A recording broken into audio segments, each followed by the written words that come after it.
morning. Army investigators have questioned Scottish troops over the deaths of 2 Iraqi prisoners of war. The men died while being guarded by soldiers from the Black Watch in Basra. It's understood there's no evidence that either prisoner had been mistreated, but Army officials say nothing can be ruled out until there's been a full investigation. Matt Bingham reports. The Black Watch, part of the elite desert rats and at the sharp end of operations in the battle for Basra during the war. But now, 3.5 months after deploying to the Gulf, their role has changed from frontline combat soldiers to more of a police force, keeping civil order and guarding Iraqi prisoners of war. It's not clear exactly what has happened. 2 POWs died on separate days last month. The circumstances surrounding those deaths now under investigation. There have been speculative reports that one of them may have been roughed up, but military chiefs insist there's nothing at this stage of the inquiry to suggest any foul play, a view backed by one former Army major. Any allegations of this type are serious and they have to be properly investigated, and I'm sure they will be by the Special Investigations Branch within the Ministry of Defence. It's not the first incident involving alleged mistreatment of Iraqi prisoners. 2 soldiers from the Royal Regiment of Fusiliers have been sent back to their barracks in Germany after a man was punched and given a black eye. Another member of the regiment has been questioned over photographs which allegedly showed troops torturing Iraqi POWs. The inquiry into the Black Watch is at a very early stage. Top brass will be hoping when it's over, the regiment's long and distinguished history won't have a black mark against it. A monk has been accused of giving a young boy an electric shock and forcing his brother to eat his own vomit at a List D school 40 years ago. Michael Murphy helped run St Ninian's residential school in Stirlingshire. He's now on trial along with 2 other men for an alleged catalogue of physical and sexual abuse. Here's our chief reporter, David Cowan.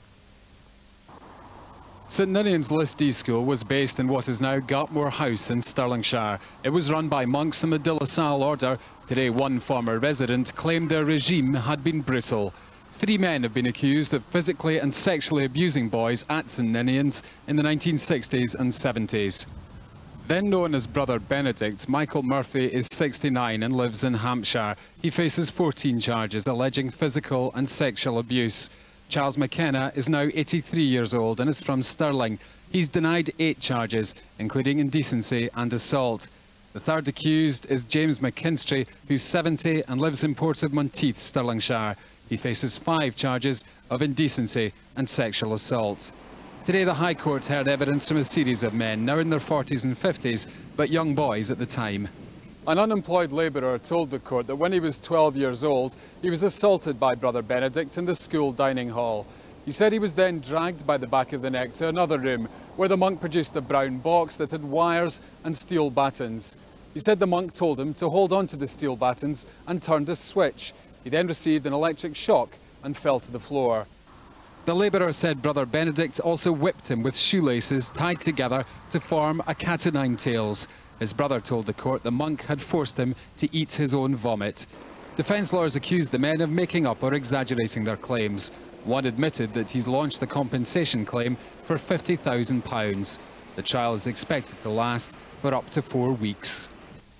A driver from the bus company involved in a fatal accident in France last year has admitted not taking his proper rest breaks. An inquiry has heard a number of allegations against Allen's coaches of Gore Bridge. If the claims are proven, the company could be fined or lose its licence. Mike Edwards reports. Allen's driver, Andrew Thompson, on the right of the picture, told an inquiry in Edinburgh how he worked 25 days consecutively with only a 26-hour rest period before his next duty.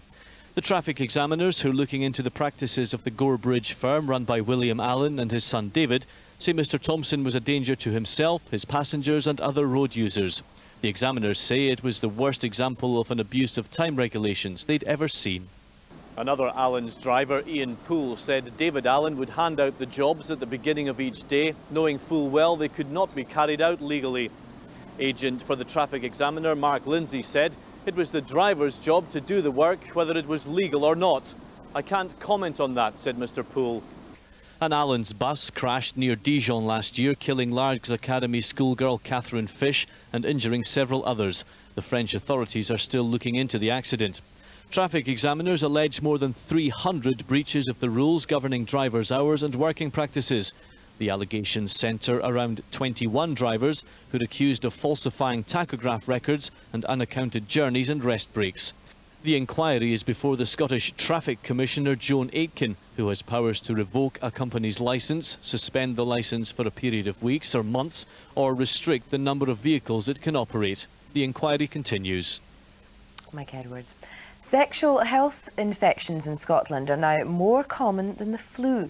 Today saw the launch of a new TV ad aimed at cutting the number of young people having unprotected sex. Experts are warning the country is now in danger of suffering a chlamydia epidemic. Cases have doubled in just 3 years, while HIV and gonorrhea are also on the rise. That's it for now. More Scottish news from 5:25 tomorrow morning. For now, it's back to Trevor MacDonald and the ITV News. For me, good night.